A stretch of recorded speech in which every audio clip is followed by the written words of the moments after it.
Assalamualaikum warahmatullahi wabarakatuh. Bagaimana kabar kalian anak-anakku? Alhamdulillahirrabbilalamin. Mudah-mudahan kalian semua tetap sehat dan dalam lindungan Allah Subhanahu wa Ta'ala. Anak-anakku, kalian tambah pintar. Pagi-pagi sudah siap, sudah mandi, sudah bawa buku, alat tulis, dan duduk manis. Siap untuk membaca doa. Marilah kita buka kegiatan kita hari ini dengan bacaan basmalah. Bismillahirrahmanirrahim.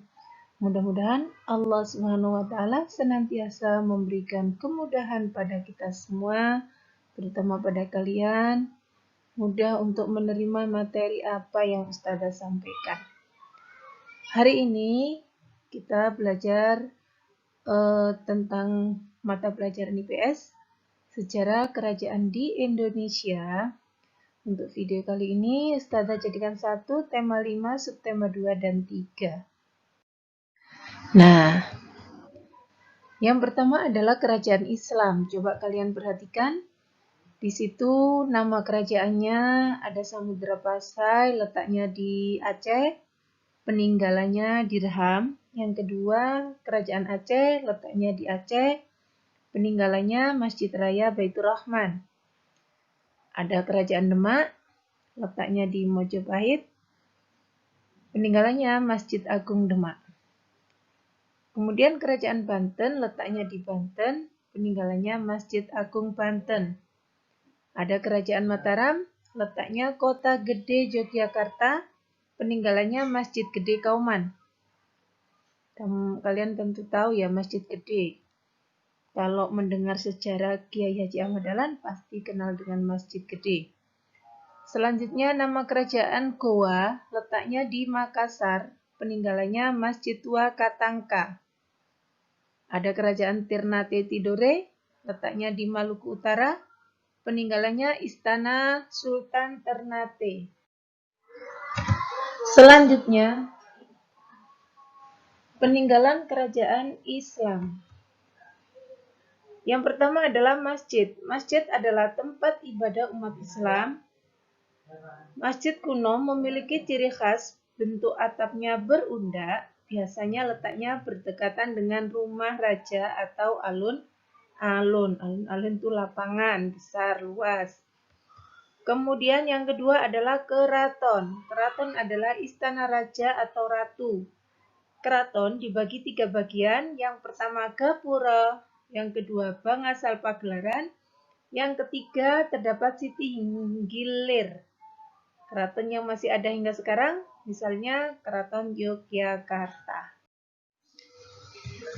Kemudian peninggalan kerajaan Islam selanjutnya adalah kesenian kaligrafi. Nah, seperti yang ada pada ekstra yang ada di sekolah kita. Kaligrafi adalah tulisan indah, biasanya berisi tulisan Arab. Pola kaligrafi yang berkembang misalnya khat. Nah, adakah kalian yang ikut ekstra kaligrafi? Nah, ini unik, ekstra yang paling unik. Kemudian yang 4 adalah hikayat, adalah sastra yang berisikan cerita, kisah atau dongeng. Ada babat, yaitu karya sastra yang kental dengan kebudayaan Hindu-Buddha. Kemudian selanjutnya adalah perjuangan Sultan Hasanuddin.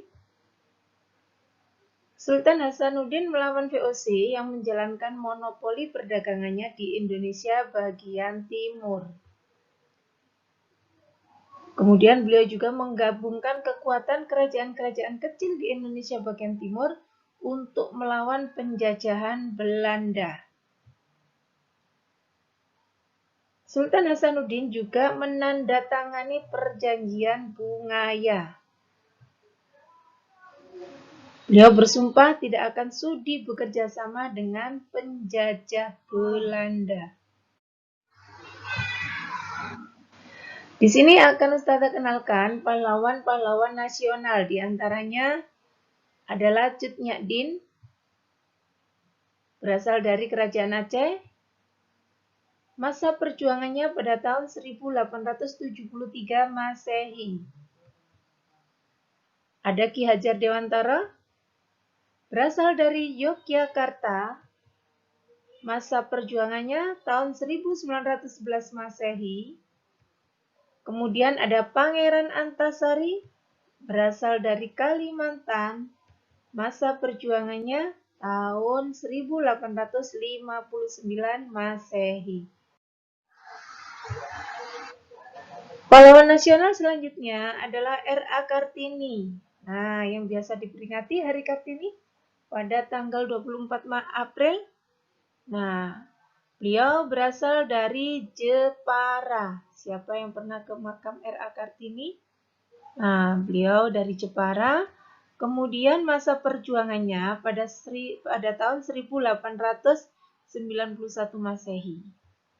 Selanjutnya, Pangeran Diponegoro berasal dari Yogyakarta. Masa perjuangannya tahun 1825 Masehi.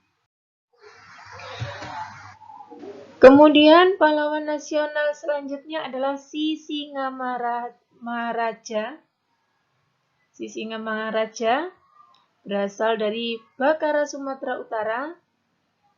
Masa perjuangannya pada tahun 1883 Masehi. Ada juga Sultan Hasanuddin, berasal dari Goa, Sulawesi Selatan. Masa perjuangannya pada tahun 1653 Masehi. Nah, itulah perjuangan-perjuangan para pahlawan dan nama-nama pahlawan nasional serta kerajaan-kerajaan dan peninggalannya. Pesan Ustazah, tetap semangat, rajinlah sholat, rajin belajar, jaga kesehatan. Marilah kita tutup kegiatan kita hari ini dengan bacaan hamdalah. Alhamdulillahirrabbilalamin. Ustazah akhiri, mudah-mudahan apa yang disampaikan Ustazah bermanfaat buat kalian. Akhirnya, Assalamualaikum warahmatullahi wabarakatuh.